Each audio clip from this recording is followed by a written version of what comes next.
Hello, fellow writers. I'm Lewis. That over there is Tolkien, and you have found the Scripturient Society. Almost called you Catherine, which was a strange moment because that's me. Ooh, interesting. What I wouldn't give to be Uh, inside Catherine's mind / your mind because they're the same person. wouldn't Ooh. recommend. You're looking very Catherine vibes today because like your hair Thank is all you. down and long and wavy and your lips are Hmm. really bright and you're wearing black. It's So true. you It's look true. very Catherine today. That's Yep. funny. Which, if you guys don't know, that is Carissa Harlow's alter ego, Carissa Harlow, aka Lewis, aka Catherine, and I'm Ash O'Rourke, your other host, aka Tolkien. See, I just have the one over here, so That's right. look at You have me the other being low podcast one, but maintenance. Yeah, I but know. What a shocker. amazing. Anyways, how has your week been? Good. I feel like it's been a week. I my backup went bad, my computer hard drive backup. So that No. has like everything on my computer is fine, but the backup is no longer backing up. So I've just been it's just that background stress that like if something happens, my life is over. You know what I Oh mean? my God. Well, that's horrifying. Yeah. Yeah. When I was in like seventh grade and I first started writing books, our computer went bad and I thought I lost everything. And I legitimately had a life crisis at 13. I was Mhm. like, I Yep. can't go on from here. It will Yep. never be okay. And then this guy at my mom's work, his name is Ray. And he fixed it and he got everything back. So I'm like, one day I'm dedicating a book to that man because he legitimately saved my writing career. That is amazing. When I was in fourth Yeah. grade, we had this giant desktop like in our kitchen, and I wrote 75 pages of what probably would have been a bestseller about a new ice age. And I still think about it and I'm Ah. like, what an excellent concept. My Mm. execution, I'm sure, was horrible, but the world will never know because the computer crashed and I lost my 75 pages, which for a fourth grader, I was like, that's a lot of pages. A lot. Yeah. I think we can just believe that it was highest quality perfection High and that the world has literature. lost a national treasure. I think So, so. I think a global treasure. Absolutely. yeah, exactly. Yeah, that Yeah. was weird. Oh, the world can't lose a national treasure.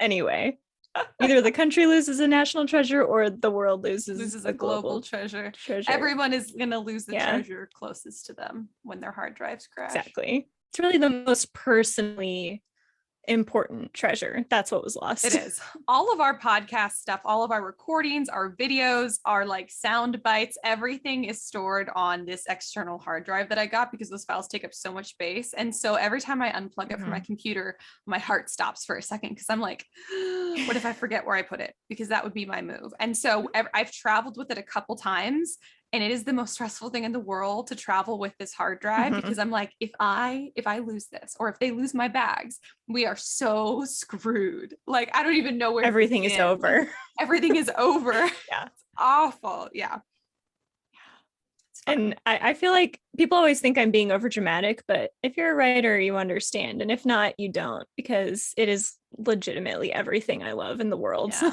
Well, if not, I'm So, surprised you picked this podcast if you can't relate. yeah, Most of us exactly. can.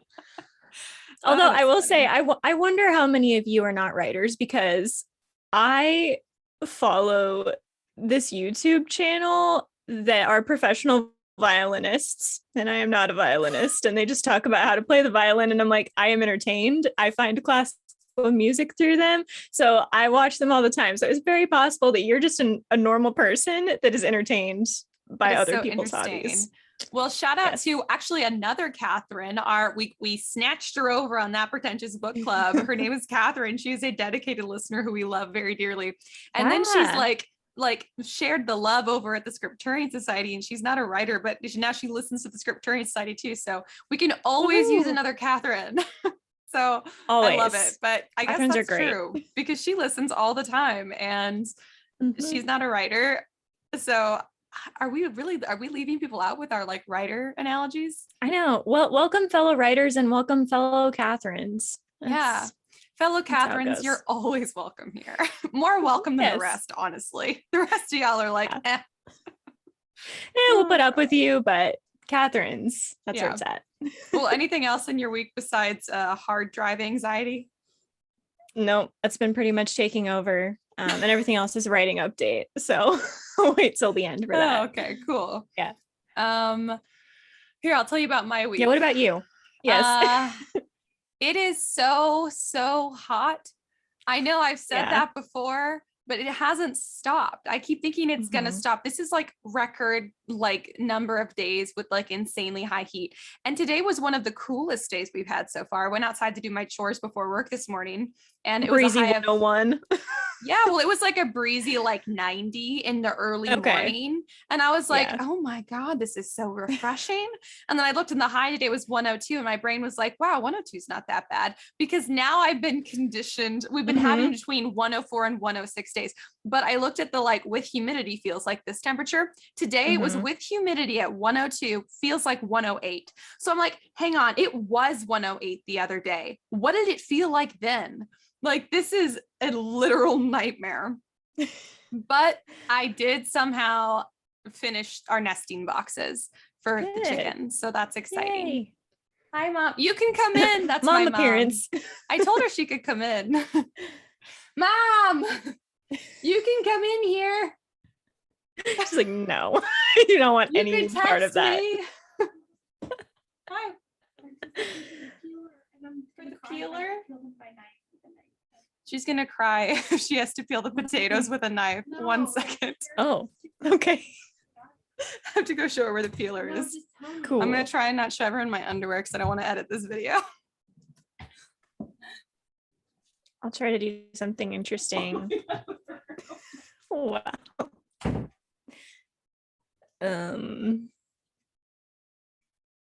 No, I have nothing interesting. You can watch me drink some water.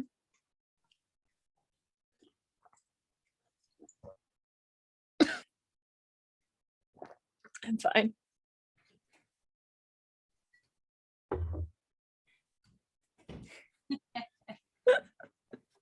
Ouch. I just hurt my leg. Ow. Oh no. My mom is making dinner, and she was afraid that she would have to wait like all the way until we're done recording because she couldn't find my peeler. I got it for $1. It's a very bare bones little carrot peeler. Yeah. What more do you need? Yeah.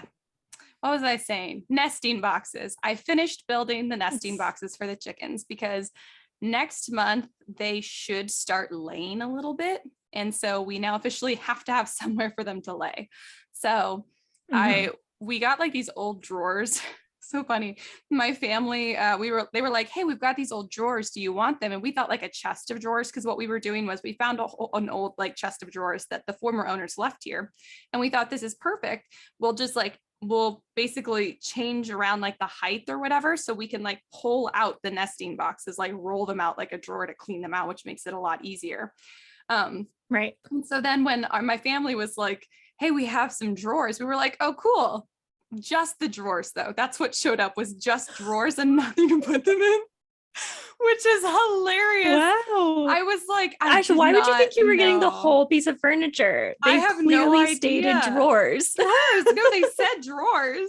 I just was like, only drawers. Wow. It actually turned out really well, though. They're cute. I painted the front of them blue, and then I attached brackets to the bottom of them, and then I screwed them into the wall, and then screwed in the back of the drawers as well to the wall, so that they won't like wobble, and the chickens, there'll be plenty of strength to hold up the chickens. And they actually look really cool. They look like floating drawers, like floating blue drawers in the chicken coop. I'll send you a picture. It's very Alice in Wonderland. But so now I know, I thought you'd like that. So hooray, that's done. That's been on my to-do list for, I think, literally since we moved here. So thank God. And I did it in the heat, and I got the whole chest, the chest of drawers. I like finagled it onto our wheelbarrow, even though it did not fit in any way, shape, or form on the wheelbarrow. And it was very heavy. And then I took it all the way down and out to the chicken coop by myself. And I'm so strong, and I'm going to be so sore tomorrow. Yes. That's pretty much my update, I think. I've been doing a lot of chores and farm stuff because of the heat, and taking frozen vegetables and ice to the chickens multiple times a day so that they don't die in this weather. So I haven't gotten a ton of writing done. I thought this weekend I was going to finish. I guess I can save that for writing update, but I didn't get as much done as I wanted. I thought I was going to be finished and have like really good news for you guys this episode, but it turns out the nesting boxes were my biggest accomplishment.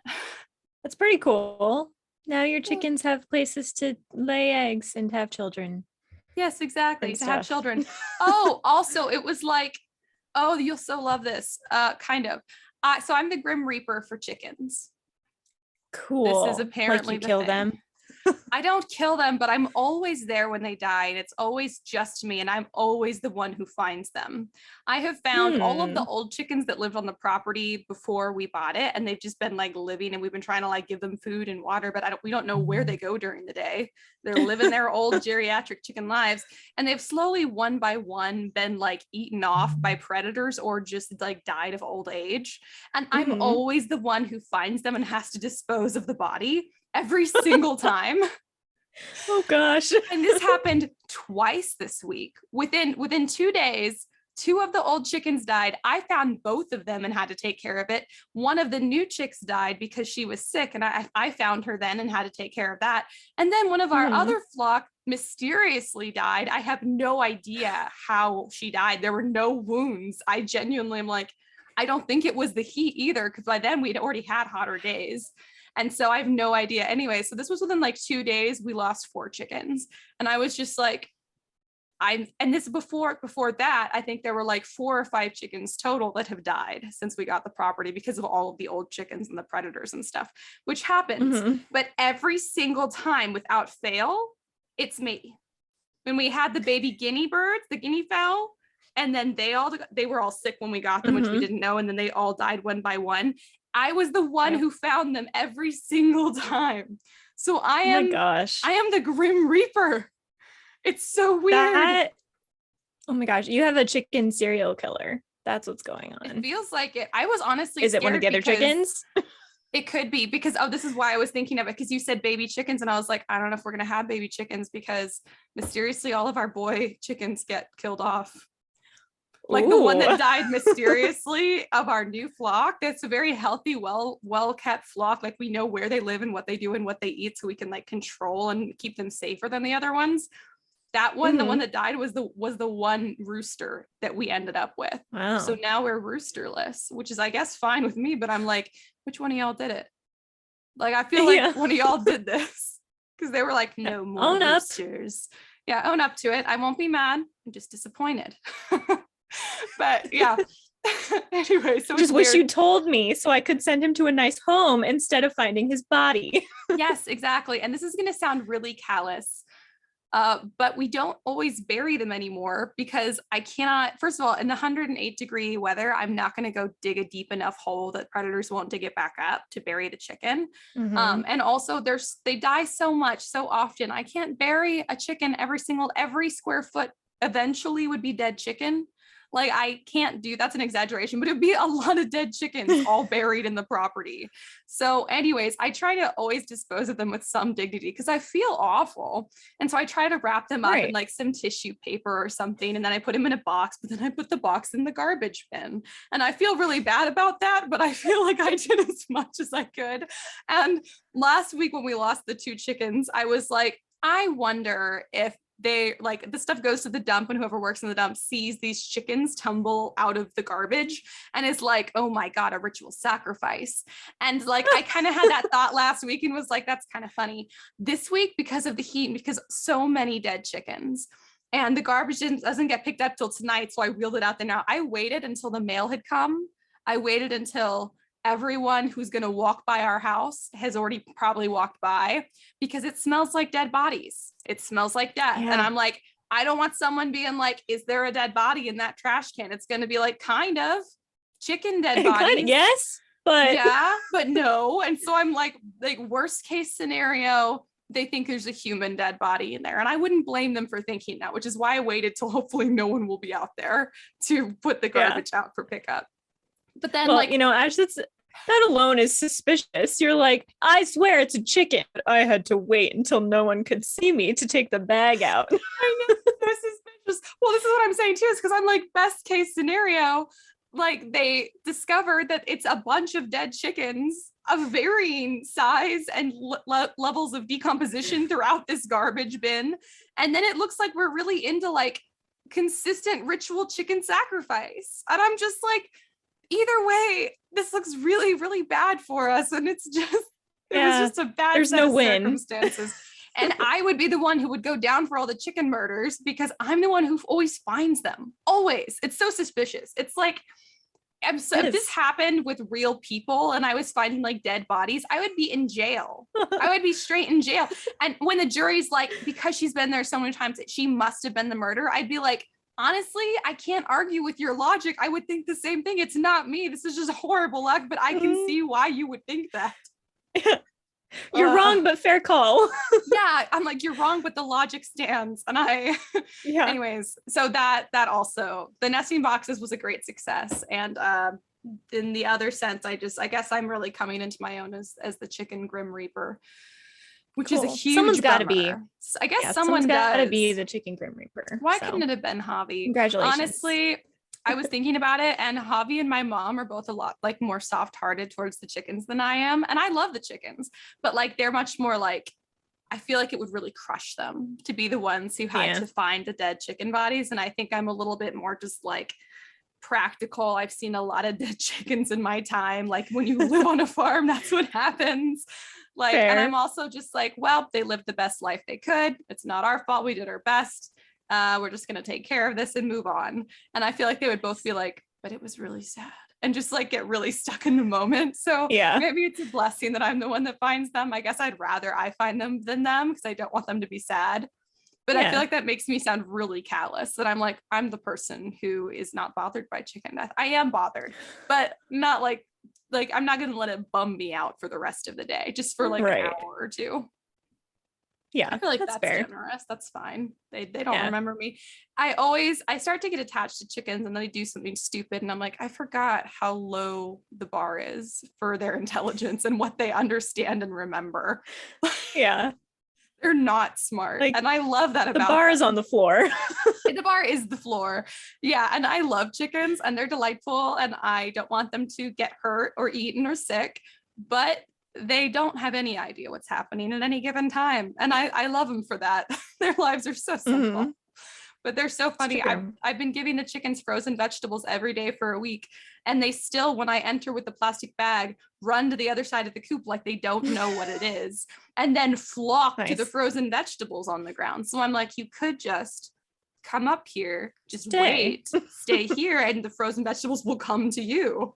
But nah, every single day we got to do the same thing. Anyways, there's my update. That's been my week. That's cool. I'm wishing for cooler weather and fewer chicken deaths. Yeah. That's a good way. I think so. Anyways, do you have any book recs this week? No, I didn't read anything. Let's see. Can I recommend something that just happens to be nearby? Have I ever recommended The Bone Witch? I think by Rin Chupeco. Okay. Yes, you have. What happened? Oh my God, I have no idea. Yeah, I can hear you. That was so weird. For our listeners, if I don't edit this out, it just disappeared. Our video just dropped. It just disappeared completely. I didn't touch anything. That was weird. And then it came back on its own. It was. I know. I was like, oh no, I'm gonna have to wait. And then you came back. I was like, I'm not prepared for this. I like to keep you on your toes. Yeah, for sure. Anyway, what are your book recommendations? Apparently, the internet did not like my book recommendation, but it is wrong. Maybe it takes issue with the fact that I haven't read it recently, but I still hold it was good. What is your book recommendation? Witch? Did you say The Bone Witch? Yeah. Is that okay? Yeah. By Rin Chupeco. It's good. I've probably said this one before, but I actually don't have a book rec this week either. So I'm going to give one of my like top 3 favorite books as a book rec in case I haven't already. And if I have, it still bears repeating. If We Were Villains by M.L. Rio. It is so good, you guys. And it's crazy that would be in my top 3 favorites because it is in no way my normal genre, but it is so good. Oh my God. If you guys haven't read it, you should go read it. It's like a mystery kind of thriller, but theater kids and murder and betrayal, and it's so good. And it might be like the most well-written contemporary novel I've ever read. I think it is actually. So I highly recommend, Yeah. but it's also not like, you don't have to be like really like literary to enjoy it. I think you'll like it, period. And bonus, if you like know anything about theater, you'll like enjoy it on this whole other level. So it's good. Anyways, I guess that's my book rec. What about our word of the week? Our word of the week is Tintinnabulation. I don't want to spell it, but I will. Tintinnabulation. Tintinnabulation. And it is a ringing or tinkling sound, especially the sound after a bell has been struck. Ooh, tintinnabulation. Yes. That's a hard one. Tintinnabulation of the bells. There you go. Yeah, something like that. Yeah. The hunchback had gone deaf from the obscenely loud tintinnabulation of the bells. Yes, that's a good one. Excellent. Congrats. Look at me. Look at me being literary. I was like showing off my literary prowess. Yes. Tintinnabulation. That is not a word that has a lot of uses. I know. I don't know. I made these flashcards a while ago. Remember, I have actual flashcards. Oh, that's right. You were like, one of these days, I'm going to need to pull this one out of my back pocket. Yes. It does not have a lot of uses, but if you use it, it's pretty great. Apparently, Edgar Allan Poe used it once in something about bells. Yeah. That sounds about right. I don't know if he made it up. It's a real word. So interesting. I guess maybe a Shakespeare thing, or maybe he popularized I don't know. I don't know. That made me think of what is it? My favorite Edgar Allan Poe poem. It's about Lenore, not Lenore. Annabelle Lee. Yes, Annabelle Lee. Yeah, that's a good one. There's a novel that's based on that. I don't know if anyone has. I forget what it's called, but you guys can go look it up. It's really good. I liked it. Anyways, that's a good segue into our topic, because we're going to be talking about retellings. Right? Yeah. That was the plan. Yes, that's what we're going to be talking about. You're just so smooth. I didn't even have. Usually, I'm like, and transition, and you were like, actually, a really natural transition, and I was like, "Oh, that was beautiful." Thank you. Anyway, retellings and just general tips / advice on those. Obviously, retellings are when you take a story that exists and then tell it again with a different context and that kind of stuff. Oh God. Yeah, I almost don't know where to start this, because it's kind of a broad topic, but I guess my first point. Examples. This is true. We talked last week about the Lunar Chronicles. Yes. Excellent example. And apparently that Annabelle Lee book that you Annabelle Lee, that one. I need to I'll look it up so I can tell you guys about it. But yeah, that one's a retelling. There's House of Salt and Sorrows by Aaron A. Craig is the retelling of 12 Dancing Princesses. That one is like super good too, and really scary. And then what's another one? The Siren by Kira Cass is a retelling of The Little Mermaid, but it's really unique. I'm going for all like the really good ones. There's really bad retellings too, which I feel like are the ones that are exactly like the story itself. You want the retellings that are unique. And then Aaron A. Craig did a Rumpelstiltskin retelling recently, but I haven't read it and I forget what it's called, but it's on my list. Small Favors. Yes. I read it. Yeah. You have The Wrath and the Dawn by Renee Audier. That one is pretty good. It's the 1001 Nights retelling. Oh my God. Should I say the unsayable one? Okay. Go for it. Allegedly, A Court of Thorns and Roses by Sarah J. Maas is Beauty. You know what I learned, Ash? It's Beauty and the Beast and Tam Lin. Like Tam Lin has 2 words, which is apparently a story about someone, like everything that happens under the mountain is based on this fairy tale Tam Lin. So it's also that one. I say allegedly because I feel like it's almost not at all. And you read one that you did in Catherine's Corner that was it a Korean folktale retelling? Yes, The Girl Who Fell Beneath the Sea. Yes, like that. I remember if it's who or that. Interesting. Yes. Yeah. Very good. There's also is it A.G. Howard? I think that's the author's name. and she wrote Stain, which is a Princess and the Pea retelling, which is very good. Stain, hang on, adding that to my Yeah. list. That sounds amazing. I always love that very story good. for some reason. But yeah, those are some mostly good and occasionally really bad Court of Thorns and Roses retellings. Yeah. So let's talk about why. Okay, so first of all, I have a point. It's weird. I've done a lot of fairy tale retellings in Catherine's corner, so I might be repeating some points, but I think they bear repeating. My first point is about the difference between a based on fairy tale and an inspired by fairy tale, or retelling in general. So you can have a retelling of like a Shakespeare play or a classic or anything, right? It doesn't have to be a fairy tale, but that's the typical one.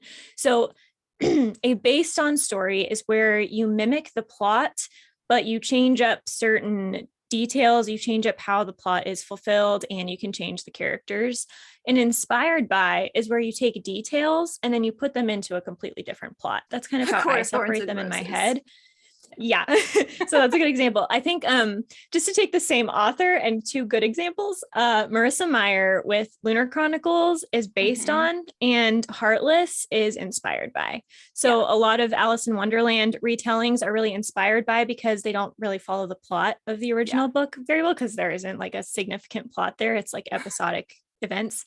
But you take details like, you know, the Mad Hatter as a character, or the Tolgywood as a place or thing or whatever, the Jabberwocky, all that kind of stuff. When you put those details into it, that's an inspired by. And I think when you copy the plot, that's a based on. So I think that's an important distinction just to start with.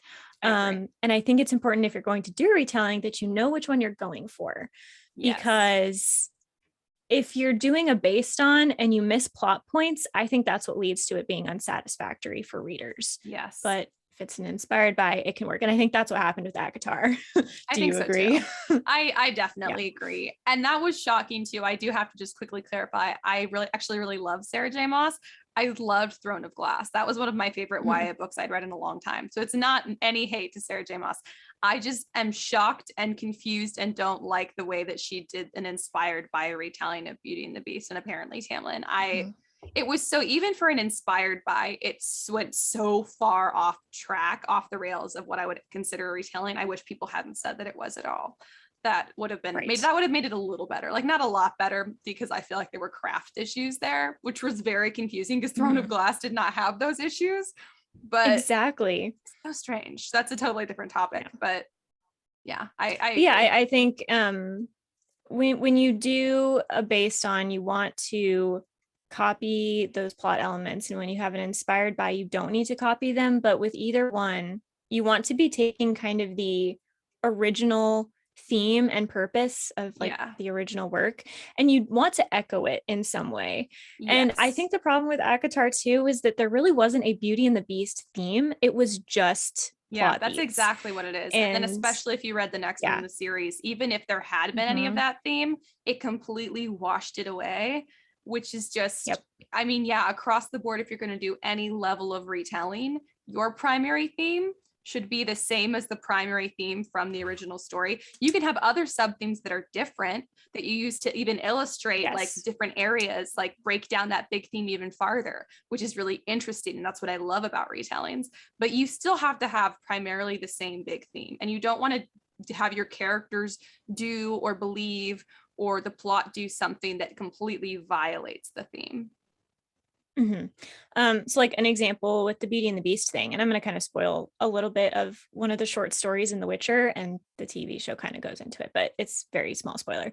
There is a Beauty and the Beast like retelling in the short story collections, but it's dark, right? Because the Beauty is also a beast. She's like a vampire type of thing. I think it's, is it a Striga or something like that? Oh, so I think I saw the reason that the reason they work together sort of is because he looks like a beast, but he has like the heart of a man, and she I forgot about this beautiful, but she has the heart of like a monster. And so it works because it kind of takes the themes from the original Beauty and the Beast. It does twist them, it does change them, but it still echoes it. It kind of brings in a more realistic, Beauty and the Beast is kind of everything will work out. Love conquers all and all that. And this is like, actually, sometimes things suck and sometimes murderers are just murderers.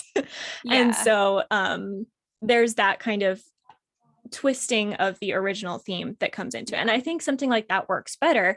It's still dark, but it's and not that ACOTAR was necessarily trying to be dark, but it matures those themes without completely dismissing them, which I think is a totally valid thing to do when you're retelling something. Yeah, I think that that's one of the main like purposes of a retelling, is that it, like you said, matures the theme that was already there. And like often, especially because a lot of the retellings that we're familiar with, that we love so much, were ones that we saw turned into like children's books or children's movies, which typically have happy endings and much a lighter approach to the theme. But the original source material was often pretty dark and or did not have a happy ending. And so now what we're seeing with retellings is people kind of gravitating back towards that initial darkness of the story. Which is, I think, good, because you want to mature the theme, and it's okay to make it darker. Typically people who are going to read like a darker retelling of something that's YA or NA are hoping for a darker edge to it. Maybe not like horror or gritty like Aaron A. Craig. I don't think you have to go that far, but like a little bit more intense like Marissa Meyer did.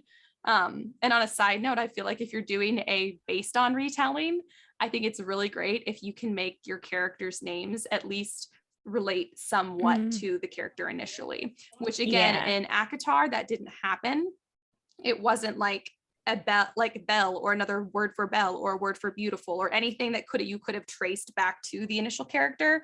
But Marissa Meyer did this with all of the characters in her series, which was wonderful. You could trace all of the names back to Cinderella, Riding Hood. Yeah, exactly. So good. Yes. Anyways, Thorn is the prince in the sleeping, the Rapunzel one, which if you know the original story is actually very dark, but really like darkly funny. But anyways, I was gonna say to finish out my idea about it being retelling, they're typically darker. I know that I'm a sucker for a happy ending, or at least an ambiguous ending. I don't love sad endings, but a lot of the original fairy tales were a pretty dark ending. So how do you feel about not an inspired by, but an actual based on retelling where the end changes? Do you feel like that's justified? Yeah, I think that's good. I think readers are probably going to be split on it. And I think it depends on your execution. Like I said, I think if you get the theme right, and if you have the plot beats along the way right, I think that totally works. But if you want to have a different ending, I think sometimes that's kind of the catharsis of doing retellings, because if you didn't like the ending, or you thought it was incomplete, or you thought it should have gone a different way, then you get to change it. And I like that. And I think it works. I think as long as your ending still supports your primary theme, then I feel like that you're good, you're solid. I think the problem with changing the ending is often when we change the ending in a retelling, it violates some part of the theme. Like the reason it ended the way it did initially was in support of the theme, but there has to be a way. So yeah, I think you're right. It's about how you execute it. But as long as nothing, especially the ending, should violate the original theme of the story. But I think there's a way to do it. And I really like it because, like you said, it's catharsis. Because the reason I keep rereading all these stories, I'm like, I already know the big points. Like I can kind of guess what's going to happen, but I'm just hoping things turn out okay.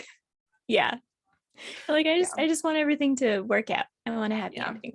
I like it too. And someone does a retelling, but they do I'm going to do a retelling of this story, but what if there were multiple realities? Or, but what if like, it's just like some like random thing, like what if like some element of the world wasn't there, or there was some new element in the world? And I just think that that's so interesting. Again, Marissa Myers, I feel like is very much these retellings, but what if in this very specific sci-fi setting, which was and all of those fairy tale elements aren't magic, they're like a sci-fi element, which it totally works, and it's totally great. Exactly. I think you just want to, if you're going to retell something, you want to make sure you're honoring the original, and that the work, and I guess this is where I kind of come in with my personal opinion. I don't like it when people retell in order to change the theme or the original points. I like it when they want to expand on it or honor it. And so sometimes I think people come in with retellings that are attempting to change too much. I think attempting to modernize things that don't need to be modernized, or add a moral point of view to something that was specifically intended to counter that. And if you don't like the original themes of, Jane Eyre or something along those lines, don't retell it, just write your own Write a story new with thing. those world themes. Yeah, Yeah. don't retell it, because the retelling should honor the original, not try to undermine it. Mhm. And that I think that's kind of the line where I will enjoy versus not enjoy a retelling. Yeah. Obviously there are some retellings, so like The Girl Who Fell Beneath the Sea, I don't know the original, so Yeah. it's hard for me to tell. But Yeah. certain things like ACOTAR, did ACOTAR undermine or honor Beauty and the Beast? I think it undermined it. It's so undermined it. No. Did Cinder by Marissa Meyer honor or undermine? Honored. It was so Honored, good. 100%. Honor and Yes. expanded upon. Loved it. Mhm. Excellent work, Marissa. Absolutely wonderful. Yeah. And another kind of retelling is myth retellings. I do think myth retellings tend to Yes. be inspired by, so like Percy Jackson do. isn't inspired by, it takes those elements in. Yeah. It honors the original ones. It Yeah. does modernize it a little bit, but mostly in location and Mhm. you know, the appearance of things, because like the idea of the gods not being great parents and not being great is still Yeah. there. It's not like they have magically changed in order to be No. to fit into a kid's story. Yeah. So I think that's kind of, broadly speaking, the key to a retelling. I think when you're doing a myth or like a folklore retelling, you have a little more flexibility too if you actually do the research and see all the different Mhm. versions of the retelling. Because the thing about myth and folklore is it passed down through history mostly orally, so for a long time. So there's a lot of different iterations, and Sure. so there's the Tiger's Curse series by Colleen Hook. I bring it up a lot, but it's got a lot of Indian mythology. And what I will say is extremely unique that I enjoyed about it, that I've never seen done before, but I think gives her a lot of room to play, is that she basically would have different characters from the mythology appear in different ways based on different like mythological iterations of the same story. And so like a character would be like, well, yeah, like in this story, it says that it said that this happened. In this story, it said that this happened, or it said that she looked like this, or she looked like that. And basically like the character kind of like shifts, and she pulled it off so well, basically saying all of these iterations are valid, but it gave her the flexibility to like pick and choose from which ones she wanted specific elements. And so you have a lot more flexibility with mythology and folklore than you do with like a traditional fairy tale that has a very set cast of characters and very set beginning, middle, end, because there's so much more and so many more versions you can pull from, which is I think also why it tends to be inspired by. It would be hard to do it based on with something like mythology or folklore, because it'd be like, well, based on what version of that story? Right. Yeah. Right. And then some people are going to think you're not being true to it, but you're like, no, I'm being true to this specific version. One. Yeah, exactly. So you can try, but I mean, I don't think it matters as much, because I mean, they obviously took a lot of what do you call it? They took a lot of liberties in passing around that mythology and folklore. That's why there's so many different versions. So I kind of feel like by expanding upon it more is still kind of honoring the spirit of passing along that oral tradition, which I'm sure some people can totally debate me on. But as long as you're not saying it's based on, you're saying it's inspired by, I think you're good to go. Yeah. And also with myths and folklore, again, with the honoring versus undermining thing, in those instances, I think it's about honoring that culture and saying this was a really interesting worldview, whether you agree or not. I mean, most people these days don't believe in the Greek pantheon of gods, but you can still honor that culture and the way that they lived and the way that they believed in certain things. And so again, honoring but not undermining. Yeah. And I think the way to get to the theme of a lot of mythology and folklore, a lot of retellings I've seen with mythology and folklore, I feel like tend to be a little wishy-washy on theme. And I think it's because unlike the fairy tales, it's harder to get to. I think when you're trying to think about the theme of a story like that, that first of all has so many different versions, and then second of all was commonplace for people in such a distant age, you have to do a lot of research to really honor it. Like you have to look up not just what the story was and what the culture was like, you have to like look up enough to understand the context, because the context is everything. It's everything for reading any kind of historical document, because we're not going to get the theme of the story of Ariadne turned into a spider. We're not going to really fully grasp that context unless we understand what the people at the time who were listening to the story and passing the story along, what their lives were like and what they were going through on a daily basis, and like what the social dynamics were. Because the context to us, we might think it's very clear cut, but it could have been very different. So if you really want to honor the theme of the original myth or folklore, you really have to go back and you really have to do research. Right. And so this kind of brings me pretty naturally to my next point. So I never really thought that hard about retellings, but now I'm kind of doing one because I'm doing my Lord of the Flies retelling, which is why I wanted to talk about it this week. And it is so hard. I'm just going to be really honest about that, because I do think, like you said, with myths and folklore, you have a lot of freedom. You can take liberties. When you're retelling something like a classic, you have almost no wiggle room. And so I feel very limited in a way that you're not if you are doing a story completely from scratch. And in my head, of course, I don't like it because it's limiting me, but I do think readers like it. I think readers like seeing different iterations of the same story told. So like I'm doing a fantasy version, a YA fantasy version of this story that maybe certain types of people will be able to connect with differently, hopefully better than the original, or maybe other potential retellings out there.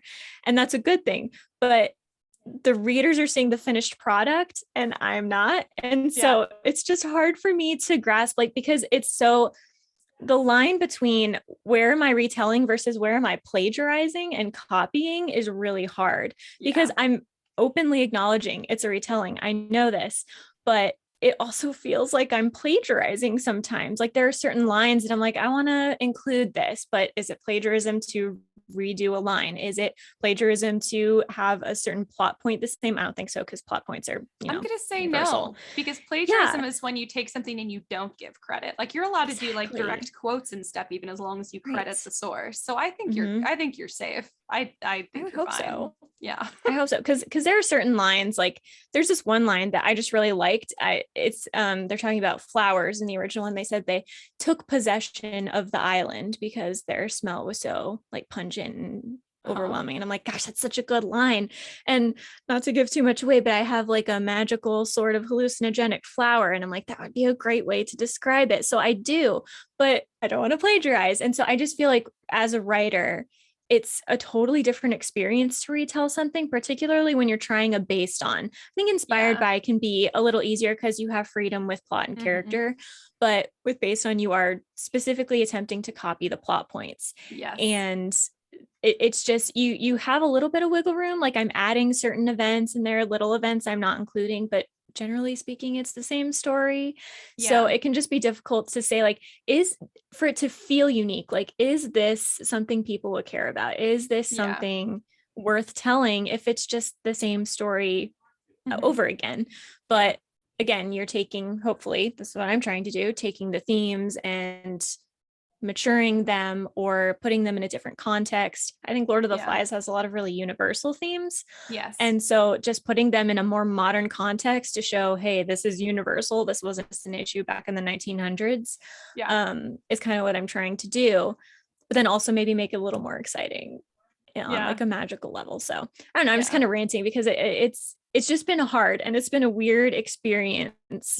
Because as a writer, I don't feel like it's unique. And so I'm not having as much fun with it as I usually am, even though when I sit back and look at it big picture, I'm like, gosh, I'm really excited about this. I think it's good. But scene by scene, it doesn't feel unique. So it's a strange thing that is new to me. That seems like a very interesting experience. I haven't done a retelling. It does sound difficult because whether you're a pantser or you do a lot of like outlining for your book, there's so much extra structure that you cannot violate that goes into a based on retelling. So I'm sure that that's difficult. And then also knowing that no matter how you do it, someone's going to disagree with your retelling. And to that, you should just not care. And to your concern about it being, is it original enough or interesting enough, even though it's all a retelling? I think that it's just, everyone is different. Like the way that everybody writes is different. The way Erin A. Craig writes her retellings is so different from the way Marissa Meyer does her retellings, but people love both of them. And so I think that you're probably worrying for nothing. Probably people will love your retelling because it's your style of retelling. There are people who want a much closer retelling, like a much more in line with what actually happens. And there's people who want like a looser retelling. So it doesn't, and people most likely, if someone's there for the retelling, they're going to appreciate any retelling. It's not a huge genre. So I think you're probably safe either way. I wouldn't worry about it. I hope so. I like I said, I'm excited about it. When I look at it big picture, I think it has a lot to add and it's good. But like Mhm. just line by line and chapter by chapter, it feels like I'm copying. And they Yeah. pound it into your head in school and everything, like don't plagiarize, Mhm. don't plagiarize, don't Yep. plagiarize. But part of plagiarism is the credit thing. And if you Yeah. acknowledge this is a retelling, I feel you don't want to copy too much, but you can copy some things. You Yeah. can, run with it. No, you So definitely can. I think yeah. if you are debating writing a retelling, I think the number one question of is it worth your time? If it's something that you want to do because you want other people to read it at least, is do I have something new to bring to the table? Do I have a new way Right. to look at it or a new context I want to put the theme in or new sub themes I want to bring up? Because if not, then maybe that's not really worth your time for like a whip for like your Mhm. main project. You could do it like for fun or whatever. But I think that a lot of the retellings that kind of fall flat are the ones where they just didn't really have anything new to offer. You're bringing a Mhm. completely new like uh environment to it, so there's that. And like you said, you're putting themes in a different context, so you already have some different stuff going for you. Right. So I think it'll be just fine because most people have like one or two things they want to do different, and that's totally sufficient. But I Mhm. think if you don't have anything new to bring to the table, maybe Yeah. wait on that retelling uh So you do. until you do have more. Mhm. Yeah. And that's kind of why I feel if you change the ending of a retelling, it works because at Mhm. that point you really are honoring the original plot, but then you're adding something new, right? You're saying this is how it actually should have ended. And if Yeah. we've gone the whole journey with characters we've grown to care about in a plot we know we're going to like, so we've grown to care about the characters pretty Yeah. naturally, having a different ending for them, it's not as predictable, right? When Mhm. retelling endings are different, you're like, whoa, Oh, because you I think you know where it's know. going. And I like it. Yeah, and so it works, but you still care about the characters to the degree that that ending has has an effect. And so I think that's why that works pretty well. So yeah, also I that. agree. I think on a level of difficulty, I think if you're newer to writing, unless a retelling comes to you really naturally, I would say that because of the requirements to do a retelling correctly and to give credit, I really don't feel like this is a beginner type of project. Yeah. And I really never say that about anything, but I feel like retellings are so specific, especially based on retelling as opposed to an inspired by retelling. I really feel like you need to be pretty confident in your ability to tell a story, create consistent characters, create a plot that there's no like really big holes in it, and be able to also be really self-disciplined with your writing. Because if you don't already Mhm. go in with a pretty good handle on all of those like writing skills, I feel like you will really struggle with the retelling because Yeah. like Karissa here spends like all of her time reading and writing, and she has for years. So she's about like she's put her hand in like every like writing field, and she's still struggling with writing and retelling. And so that's how I know to just say, if you guys are brand new to writing, maybe put that retelling you want to do on a back burner or work Mhm. on it every now and then as you're getting better. But it really is a challenge to do a retelling correctly. I feel like Yeah. this is not for the faint of heart. A retelling is not a project for a beginner. And that's not an insult. It's just it requires so many types of skill sets. Like Mhm. you have to be able to research, you have to be able to read literature critically, you have to like look at other interpretations, you have to be able to think thematically. All of these are skills that like I'm still developing, and I went to school to develop them, and I'm still Right. growing, and Chris is probably quite a bit ahead of me on it. So, and I don't think that I am quite where I could do a retelling. Mhm. So just fair warning, if you're like Yeah. trying to decide between a few projects, just know your skill set before you dive into something, because you don't want to feel disappointed or disheartened or stop because halfway through because it's become too difficult, when if you had just waited until you had those skill sets a little more under your belt, then you could have written that amazing retelling you wanted. So like just to keep in mind, this is probably not a beginner's project Yeah. No, unless you're I like the odd one out who's amazingly good at it, but I kind of don't see that happening. Yeah, I totally agree. I think there is an impression that retellings are easier because a lot of the plot is worked out for you already. But Mhm. that's almost worse because, like I It's said, you don't worse. have the freedom to change things. It's Yeah. kind of like working with an outline is Mhm. in a lot of ways more difficult than just writing straight out with Yes, nothing, it is. because you have like these strict, pieces that you have to include. And Yeah. when it's a normal outline, you can still change things, but in Yeah. this one you can't, like, unless you're willing to stop retelling, unless you're willing to take that element out of it and just make Mhm. it an inspired by or whatever. Mhm. It's so rigid almost in the Yep. way that you have to write it. Like I said, I don't think readers get that. I think it is tough for writers, but really awesome for readers. Yes. Um, but you, from the writer's perspective, and it's taking a lot of discipline for me, because there are days that have gone by where I don't want to write it because I'm like, I'm It's so so hard. frustrated with it. Um, Mhm. and I have to push through anyway. And so I do think it masquerades as an easy starter project, but I don't think It's it is, not. because it is very No. limiting. Yeah. And a lot of the things that I'm even having trouble with are things I have experience with. So like my world building skills, I'm struggling, and I think that's my strongest thing, right? Oh, But wow. Yeah. because I have that strong foundation, I think that's really the only thing that's pulling it through right now. Yeah. And I struggle with character development on the first draft. That's been really tough too, because you want to keep them true to the original characters, but change them up enough that people feel like they're new. And Yeah. so all of those things that I feel like I have a lot of experience with are still a challenge. And Yeah. all of the work I've done before in other books is really the only thing that's making it possible.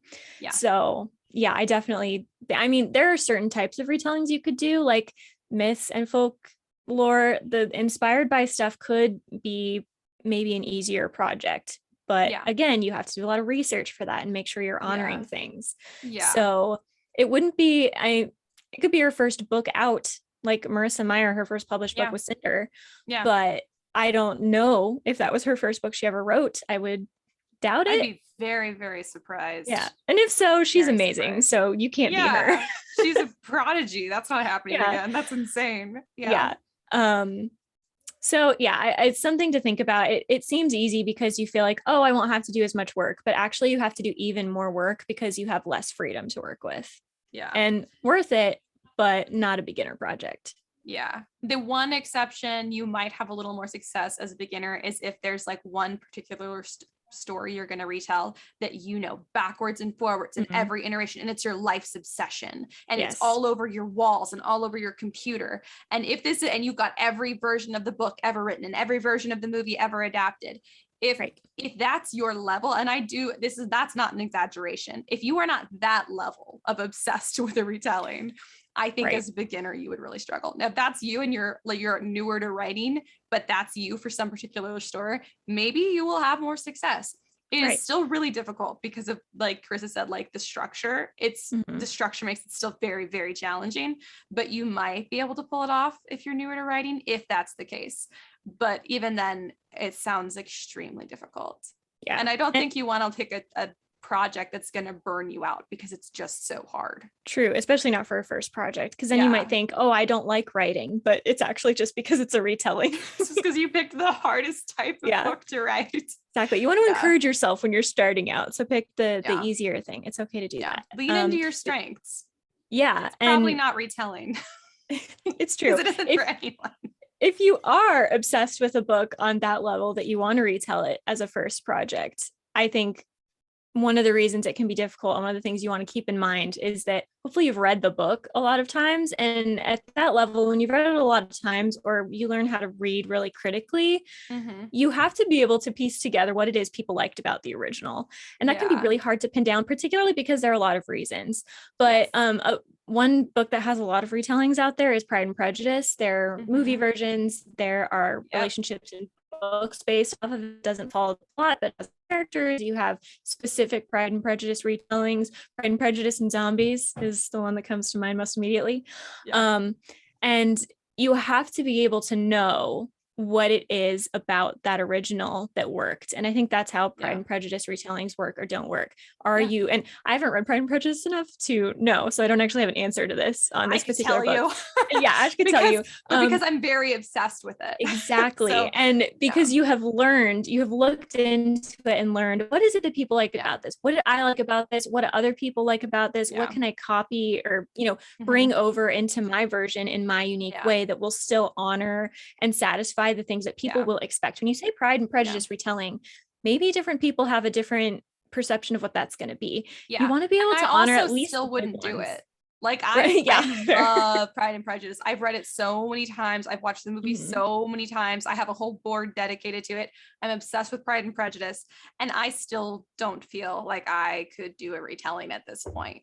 Maybe Right. someday. It would require so much intentional research and intentional thinking. You have to also think so intentional. You can't just be like, I Mhm. enjoy this story I'm going to retell, so I'm going to watch it or read it for Mhm. enjoyment. You have to really pick it apart, and it might make you hate the thing that you love to begin with. It's true. So I don't want to do that to Pride and Prejudice right now.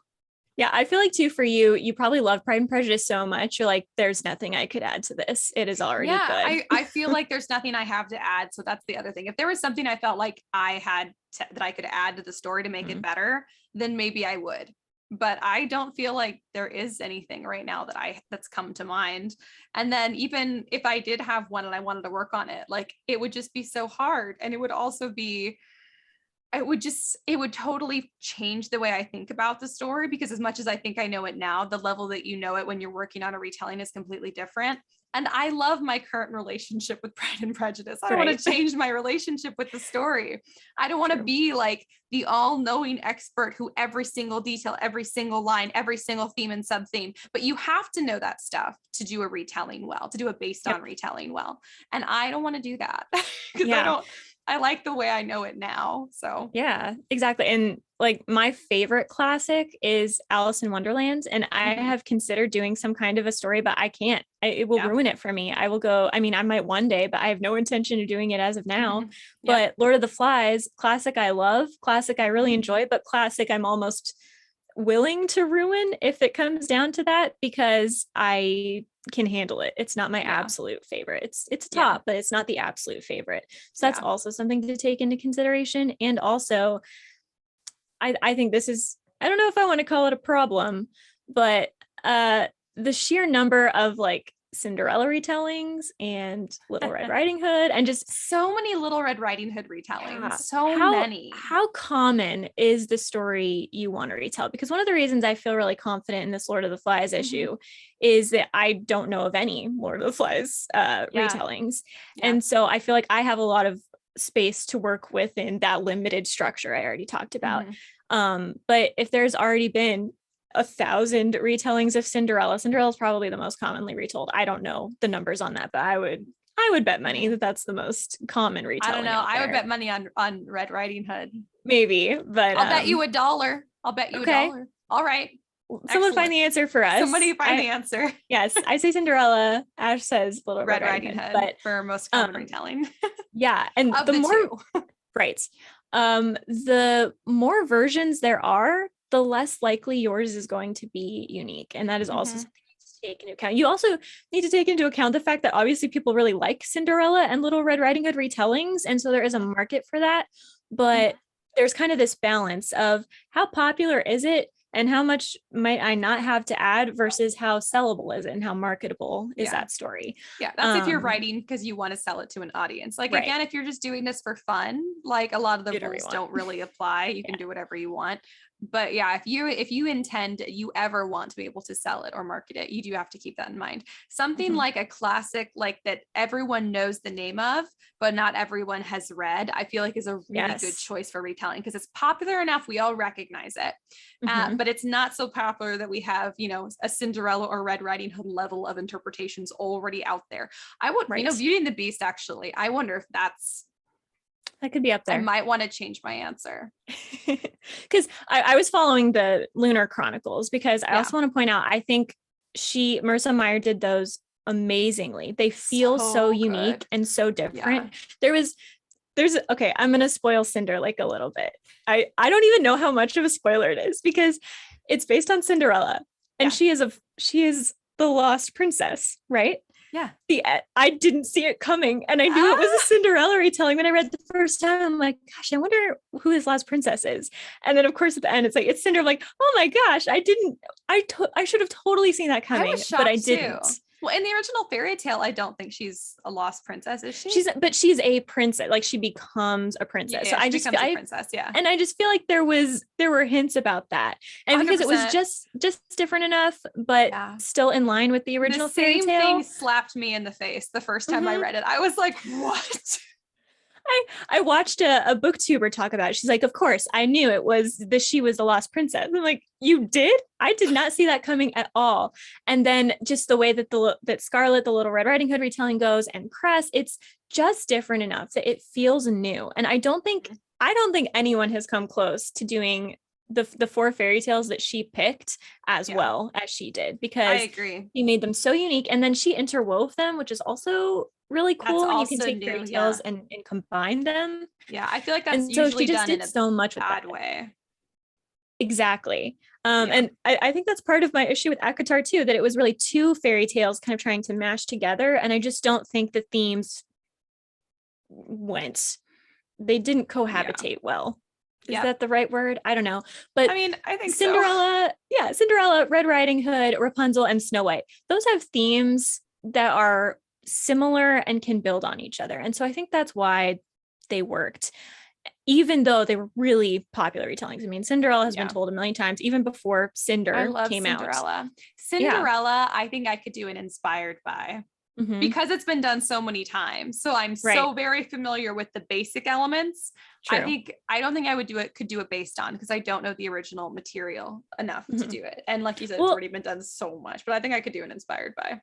Yeah. And if would I need to, so many people have done it. It wouldn't perform well unless I already had a platform. And then it's never going to be like top of the charts unless I somehow miraculously pull off something as amazing as Marissa Meyer did. You pull off Marissa Meyer status. But what she did, she crossed genres with the fairy tale, which is very difficult to do well. And she did it to science fiction, and a lot of people do not even read science fiction. Science fiction, even if you're not trying to do a retelling from a different genre, is really hard to pull off well. So even if it hadn't been a retelling, I think those books would have done amazingly. So she just she hit the jackpot basically completely because of her talent, and because she had like the super unique vision for those retellings. But like that's not common. That's not the use. And I mean, I think if you really want to retell Cinderella or something that's been told a lot of times, Alice in Wonderland, whatever, going back to original source material, right? The older it is, the more source material there's going to be. There are parts of Cinderella that don't make it into a lot of the retellings, like the pecking out of the eyes and stuff. Is it eyes, or is it they cut off their feet? Something like that. I forget, but getting very close. But guess I just had an idea. I'm like knocking on the microphone as if I'm going to tell you. I thought you were really going to be like, I'm having a heart attack, I have to go. Bye. You got really close. No, I was just thinking you were like, and unless you have like a really like unique take on Cinderella. And I mean, I did not for a based on, because I think it was still, again, I don't know the source material well enough to do that, but I just realized one of my like little like play whips. So it's not actually a whip. It's just like something I've been playing with. That's an epistolary, because I've never done it. So I'm doing it for fun. I just realized that all the basic plot elements in that story are a lot of the basic plot elements in Cinderella. And so now I'm over here like, I could do it. And it's a very weird genre. It is not, this is my problem. I'm going to go so far the other direction. I'm going to take this to a genre that doesn't even exist, because that's my move. I'm going to do it. I'm going to do it for fun, and it'll never see the light of day unless I get really big with something else. But nice. Thank you for the inspiration. I love it. You're welcome. But yeah, taking like the original source material, because especially fairy tales, they get retold and then they take out all the gory details. Like in the original Rapunzel, right? His eyes get gouged out and stuff like that. By thorns. That's why it's funny that the guy's name is Thorn. If you can pull those details in and make it dark like the original, maybe that adds a unique enough take, and then people already love the retelling of those types of things. But generally speaking, you have to balance them. Yeah, I think lately people have been pulling in some of the original elements. And so we read it and we go, ooh, it's a darker version. And it's not, it's actually the original. Right. It's actually a lot closer to the original source material. So if that hasn't been It's actually done less yet unique. yeah, it's actually less unique actually, but we don't know. So it still plays like it's the more unique, which is fine. So if someone hasn't done that yet with your favorite fairy tale, maybe that's your in. But people are more and more people are doing that because we feel like it's original. But it's actually the opposite, but people don't know. And so we're tricking people, but in like a really fun way. So yeah, in a way they enjoy. Yeah. It's the one way people enjoy being tricked. Yeah. But I think to that point, you need to be really aware of not just how many retellings are out there of a specific story you're considering rewriting or whatever, or doing a retelling of. You need to know which one specifically. Like you need to go read a few. I know we're like, I don't want to read a book like the one I'm writing because then I'll copy it. Okay, but for a retelling, like you really need to go read a few of the other big ones that are out, the big popular retellings right now, because otherwise you could end up with something very similar. You want to look the at plot their points twists. are so similar already. Yeah, exactly. And that will leave you with nothing original. And like just because there's so the bar for originality in a retelling is so high. You have to be original from the original story and from all of the other retellings. So at least go read either the most well-known retellings, and I would not either read the most well-known retellings and read the most popular ones at the time, and then make sure that you still have some twists and dips that are not in that, because otherwise I'm sorry, but you're doomed. Yeah, there's just more of a chance you will accidentally end up with the same plot twist as someone else because all of your elements are already so limited. Yeah, exactly. Yeah. So yeah, something to think about. For sure. Yeah. Do you have anything else you want to say about retellings? Retellings. I think that was mostly it. I don't want to make people feel like they can't do retellings. I just think it needs to be not the first thing you do, because it does take this feels like I'm being arrogant when I say this, but I feel like it takes a higher skill set. Yeah. Which I don't necessarily mean me. No, I mean, I'm trying and I'm struggling. Do that. But we don't usually give you guys like you need to be an expert to do this, because I think Right. that's pretentious and I don't think that that's true. But with retellings, there's so many practical steps that have to go into it, and you have to do them all impeccably to pull off a successful retelling. Yep. So there just is more that you have to keep in mind when you're doing a retelling. And again, if you're doing this purely for fun, just do whatever you want. Doesn't matter. Do whatever makes you happy. But if you want this to have market potential and you want to have a career as a writer and you want this to see the light of day someday, these are all elements you really have to keep in mind. And they are just, there's more to do and more to think about and to be aware of when you're doing a retelling than another thing. So it's not it's not an insult to anyone's intelligence. And it's not even saying, oh, we're so much smarter than you guys. It's just that Karissa specifically has a lot of experience. And so therefore she's having an easier time. She will likely be more successful at this than someone who hasn't developed those skills at all. And she's still having a hard time because it's really hard. So it's more just making you guys aware. And if you want to do it anyways, go ahead. We're not going to tell you what to do. I mean, you never know. You could be like the prodigy. That's absolutely fine. But like, just to keep in mind if you're thinking of writing a retelling, so you don't dive in and then go, wow, this is so much more work than I thought. Yep. Yeah. And then I guess I'll just close it out with one tip. Something that I do also think is really helping me and that you can do very easily is right before you start writing your retelling, reread the book.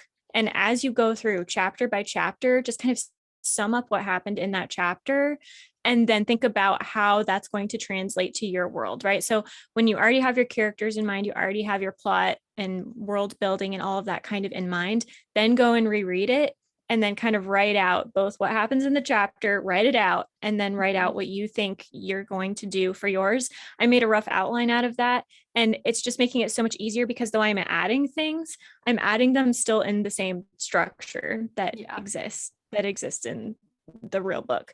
And so that can be helpful just to keep the structure going while still allowing you some freedom to reinterpret things or to add new things. So I guess that's my tip. I think that's helping me. Having the outline is really helpful because then when I am stuck, I can just go to the outline and say, okay, this is the scene I have to write next. I feel like this is a book. Yeah. This type of book is not one you can pants. You can't do this without an outline. You'll miss things. I thought I knew Lord of the Flies and then I reread it and I'm like, I forgot most of this. So it's very difficult to pants. You do have to plan at least a little bit, I think, just to make sure you're making it a retelling and not just a story that, you read Lord of the Flies and you're like, hey, I want to write a story about people on an island, because that's not a retelling, right? Yeah. It's great, go for it, but that's not a retelling. Yeah. So if, just know what you're doing and then respond accordingly. Yep. I agree. Yeah. I agree. Well, do you want to tell us about all of your great fun writing experiences this week? So many things. First of all, it is starting to resemble the TV show Lost.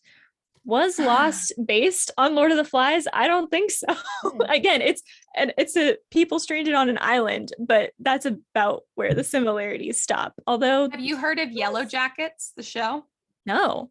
You should watch it. I thought until a minute ago when I Googled it to check, I thought it was based on Lord of the Flies. It's a TV show that looks really interesting and intense, and it's all girls. I think it's like a girls basketball team or some kind of sports team that crashes in this forest. And it's like, I think it's split perspective. Like, I think it's like the girls now, and then stuff about what happened in the forest when they crashed, like all coming out. So I thought it was Lord of the Flies.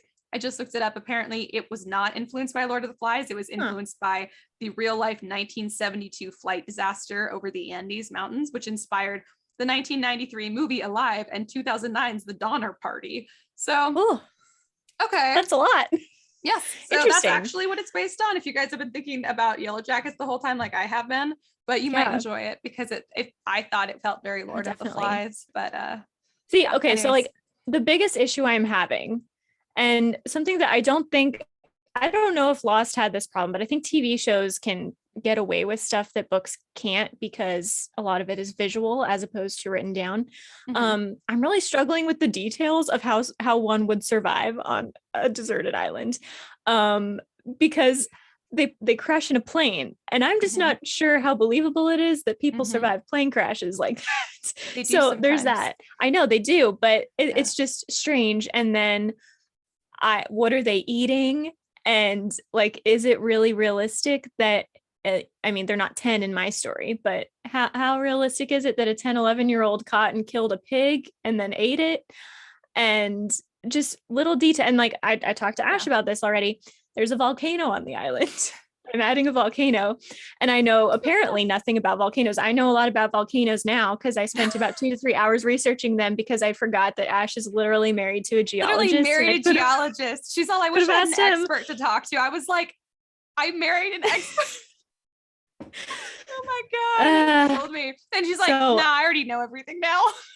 I looked at it, and I still might ask him that. There's stupid things like, can you tell how old a volcano is by looking at it? Or can you tell, but like where it's located latitude and longitudinally, how old it is? I don't know. I feel like someone probably knows that, but I don't. And Bobby so probably knows that. Yeah. Then I also included a whale, and it's turning very weird. The whole reason I chose this is because I thought it would be a good marketable first book for me. And now it's kind of turning into my version of Southerner Space Aliens and Saving the World, where you're like, it's just too weird for any publisher. This is turning into my super weird story. There's zany. A whale, and I've been looking up zany. Yes, I've been looking up whale anatomy and all kinds of stuff because I just don't know things about these subjects.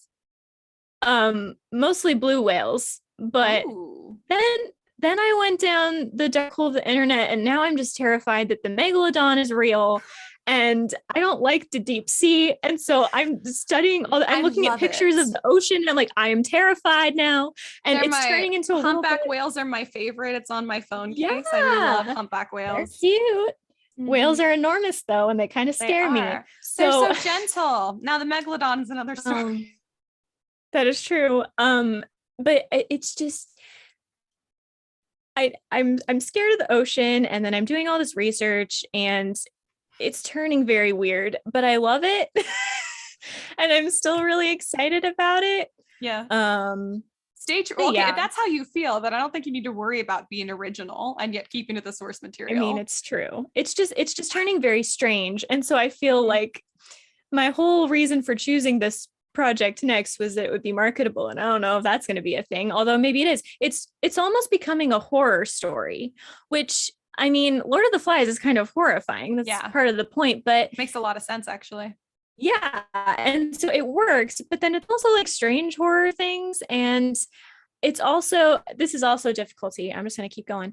Lord of the Flies is very much so a psychological book as opposed to a plot driven book, right? It's a lot Yes. about like what's going on in their heads. There's not a That's lot of not plot. usually, yeah, that's not usually what I write. And so character is usually the thing that I do last, which sounds backwards, but I write the draft and then I'm like, okay, now I know who they are. Yeah. Yeah. But I sort of know who they are, but not really. And so I'm trying to figure out psychologically what they do. And I'm like, I guess I'll just send you out to hunt a pig because I need someone to hunt a pig right now. But I don't know if he would do it. Right.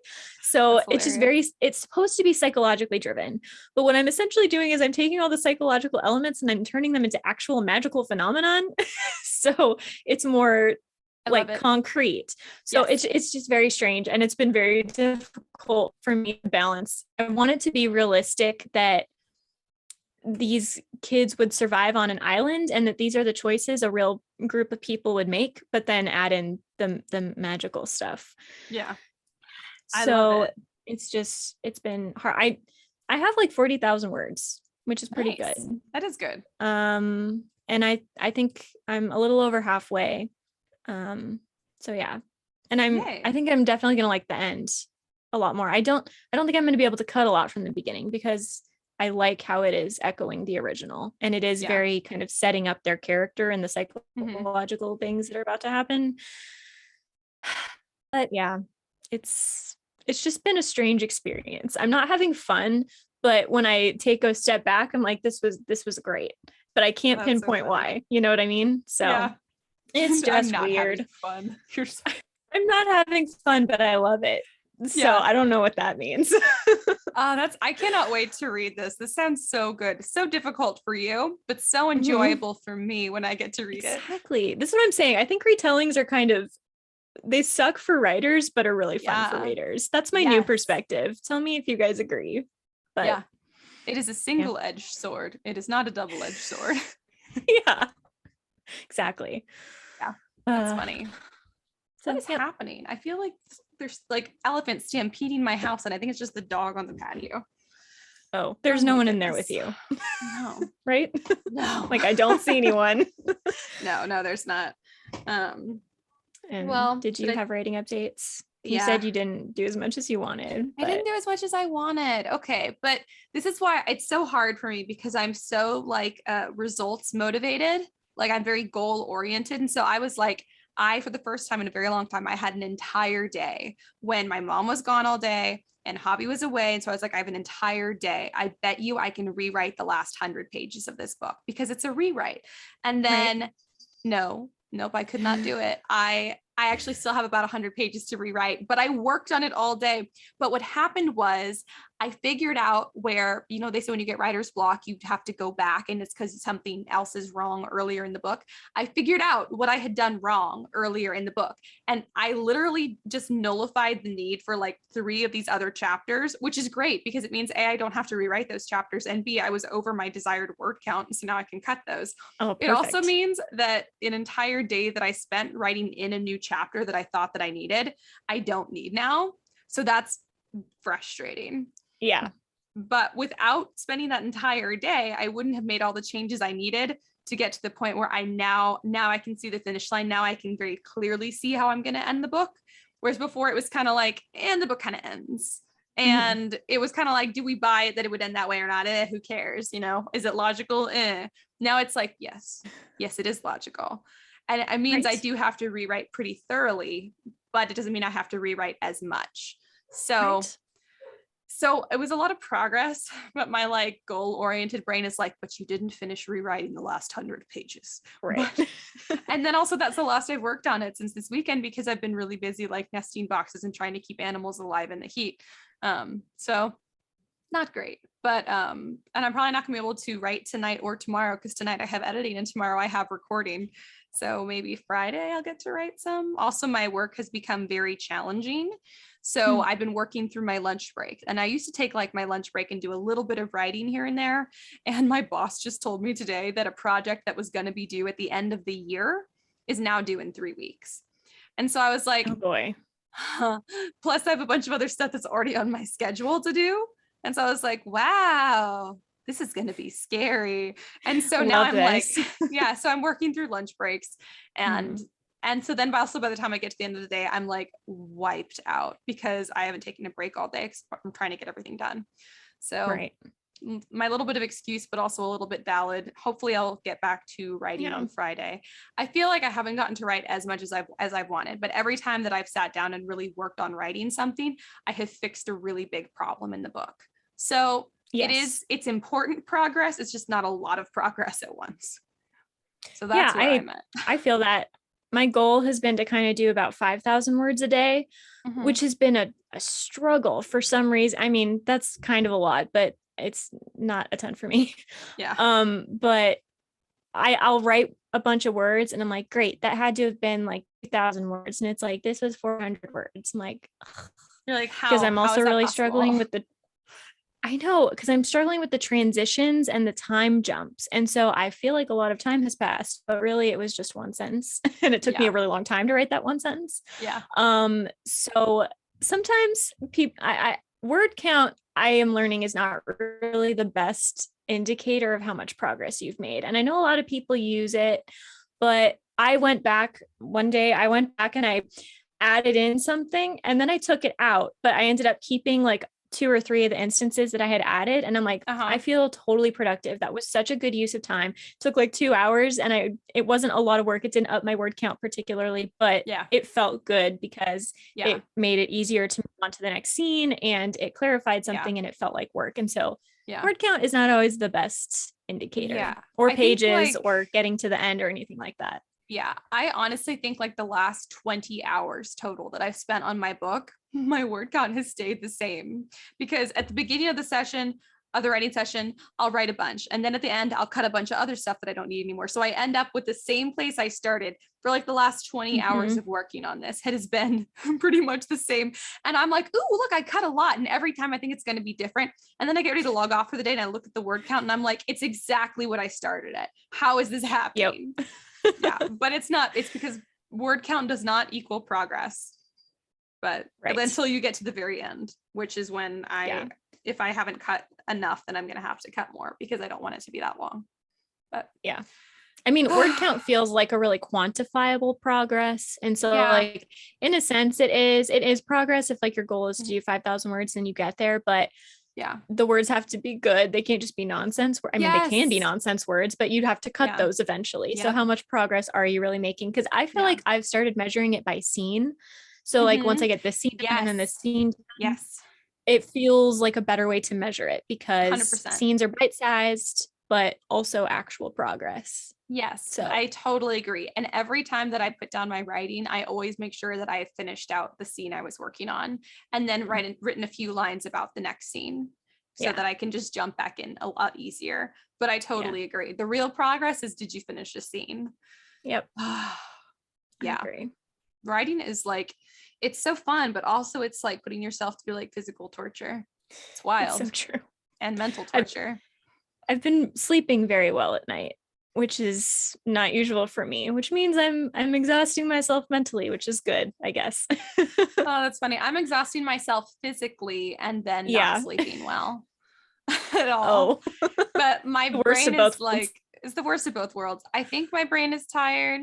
I don't know if my brain is tired or it's just like so not motivated because I don't like what I'm doing so much of the day. I mean, I don't like despise it, but it's not like fun. Right. Like I don't like really put aside time to have fun during my day very often. I forget about it until the end of the week. And then it's like, what have you done to have fun this week, Ash? And I'm like to quote one of the characters in my book, I ate a piece of cake.